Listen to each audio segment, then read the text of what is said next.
Hello everyone, and welcome to the second video in this Unreal Engine audio tutorial series. Last time, we went over the basics of the Unreal Engine and the Epic Games Launcher. In this tutorial, we're going to be introducing you to the audio map that we will be using for the rest of these tutorials. As mentioned before, this map was created by Richard Stevens and Dave Raybould in the Unreal Engine 4, and has been modified by me for exercise use in Unreal Engine 5.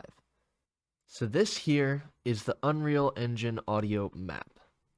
Now, this map is quite large, has multiple different sections, and so we will be going over each of these individually.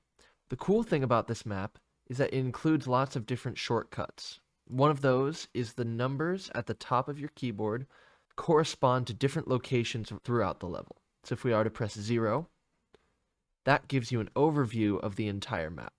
Now, this map is broken up into multiple sections. This first section, which is keyboard shortcut 1, is the village. Keyboard shortcut 2 is the lake. Number 3 is the meadow. Number 4 is the magic forest. 5 is the cave entrance and waterfall. 6 is within the cave. 7 is within the second cave. 8 is within the third cave, and then 9 is outside of the map. So to walk you through those a little more, we've got the village, the lake, the meadow here, magic forest, cave entrance, then all the caves take place under this map. Say we wanted to view the lower levels of this map a little bit easier, say like the caves. The way we could do that is if I take the perspective and I change it to left, then I zoom out a bit, you can see all of the assets that I have here.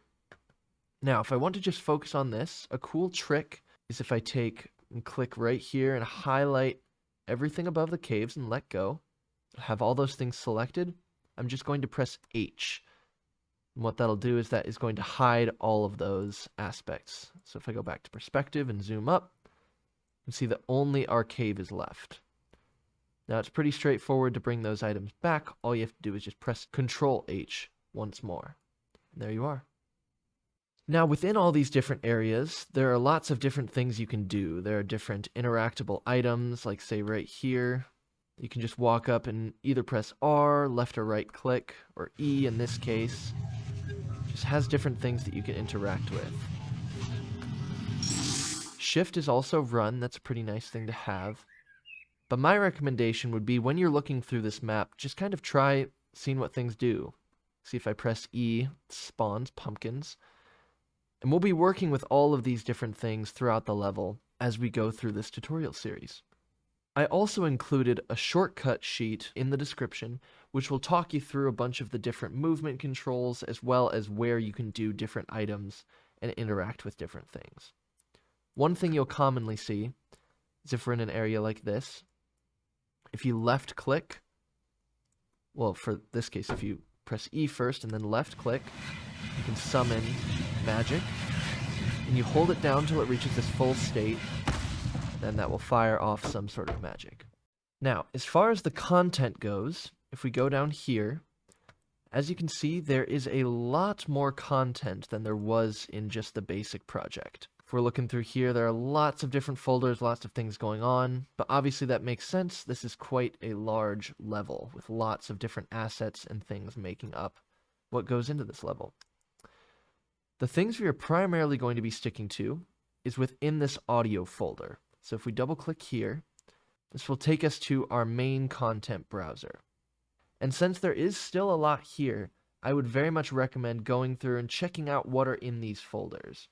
Looking through and seeing what sounds are there, like where the Foley is located, where the blueprints are, and spending a good amount of time within the ambience folder. This folder has a lot of the audio that we are going to be using throughout this project. So if we look in here, you can see that they're made up of a bunch of different items, with the majority of these being known as WAV files. Here's one right here. Now this is known as ASABAL grasses. Now what all of these little markings mean, with the ASAB, all of those, that is a naming convention used by the creators of this project. So this naming convention lists the first part as an audio source, which that's just what most of these are. Then the next one is ambience, AB, and then the last one tells what kind of sound it is, which in this case, this is an area loop. So if we play it,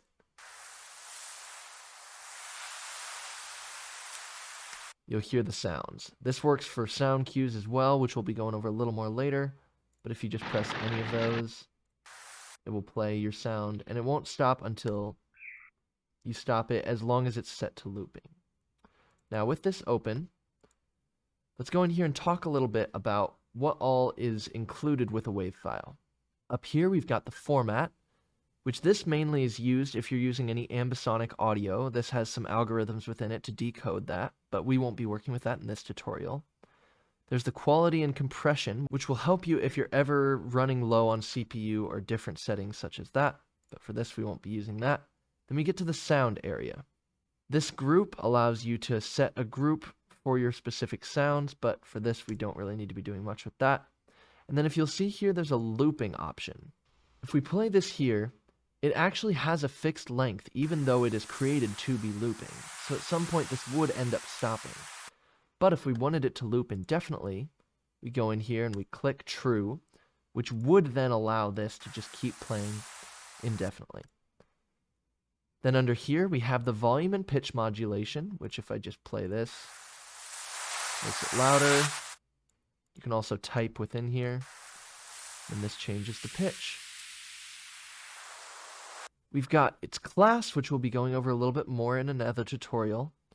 And then further down has a lot of stuff to do with more gameplay mechanics, as well as analyzing overall sound design within the game, which we won't really be using for now.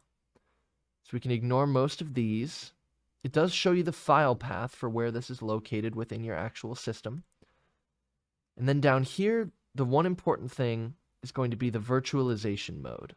If we were to have a sound playing in the level, and then we were to walk up and have it trigger, as soon as it triggers, that would cause it to restart if it was in restart mode. But if we click play when silent, it'll continue to play even when we're not activating that sound. Now, in order to bring files into the Unreal Engine, you can either drag and drop them directly into the content browser, such as this, which will automatically upload them into your game, or you can right-click, go to Import to Game Music Audio, whatever folder you would like it to be, and select your music or sounds from there. And that concludes our introduction to the audio map that we will be using for the rest of this tutorial series. We covered the general layout of the map, the content that comes included, as well as an introduction to WAV files. Next time, we will start working with getting audio into your level for your ambient sound design.